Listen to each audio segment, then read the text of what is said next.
இலங்கைக்கு விஜயம் மேற்கொண்டுள்ள ஐக்கிய நாடுகள் சபையின் காணாமல் போனவர்கள் தொடர்பிலான விசேட குழு இன்று யாழ் மற்றும் கிளிநொச்சி ஆகிய பகுதிகளுக்கு சென்று காணாமல் போனவர்கள் குறித்து ஆராய்ந்துள்ளது. யாழ் கோவில் வீதியில் அமைந்துள்ள ஐக்கிய நாடுகள் அகதிகள் உயர்ஸ்தானிகர் ஆலயத்துக்கு இன்று முற்பகல் விஜயம் செய்த இந்த குழுவினர் யாழ் மாவட்டத்தில் காணாமல் போனோர் தொடர்பான தகவல்களை கேட்டறிந்து கொண்டது. இதேவேளை குறித்த அலுவலக வளாகத்தில் காணாமல் போனோரின் உறவினர்களால் ஏற்பாடு செய்யப்பட்ட கவனஈர்ப்பு போராட்டமும் முன்னெடுக்கப்பட்டுள்ளது. காணாமல் போனவர்கள் தொடர்பான விசாரணையானது ஒரு உள்ளக விசாரணை மூலம் அவர்களுக்கு நீதி கிடைக்காது, ஒரு முழுமையான ஒரு சர்வதேச விசாரணை வேண்டும் என்பதுதான் அவர்களுடைய கோரிக்கையாக இருக்கின்றது.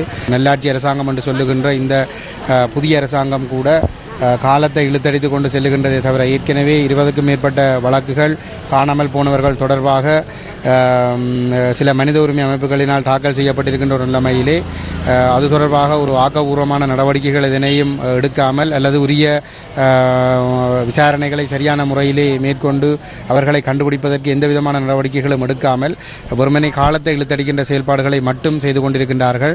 சர்வதேச சமூகத்தை ஏமாற்றி ஒரு கண்டுடைப்பு நாடகத்தை ஆடிக்கொண்டிருக்கின்ற ஒரு நிலைமையிலே இந்த மக்கள் விரக்தியடைந்து ஒரு சர்வதேச விசாரணை ஒன்று வேண்டும் என்கின்ற ஒரு கோரிக்கையை முன்வைத்து இந்த போராட்டத்தில் ஈடுபட்டிருக்கின்றார்கள்.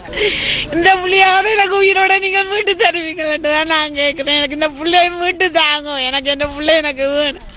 பாதிச்சு நட தாங்கவே இல்லை. கடைசியா நோயாளியாகவும் போய் கடைசியா எனக்கு என்ன புள்ளிகளும் இல்லாம போயிட்டு புள்ளிகளை மீட்டு தர ஒரு புள்ளிகள் நான் 4 மகன்மாரை இழந்திருக்கிறேன். யுத்தம்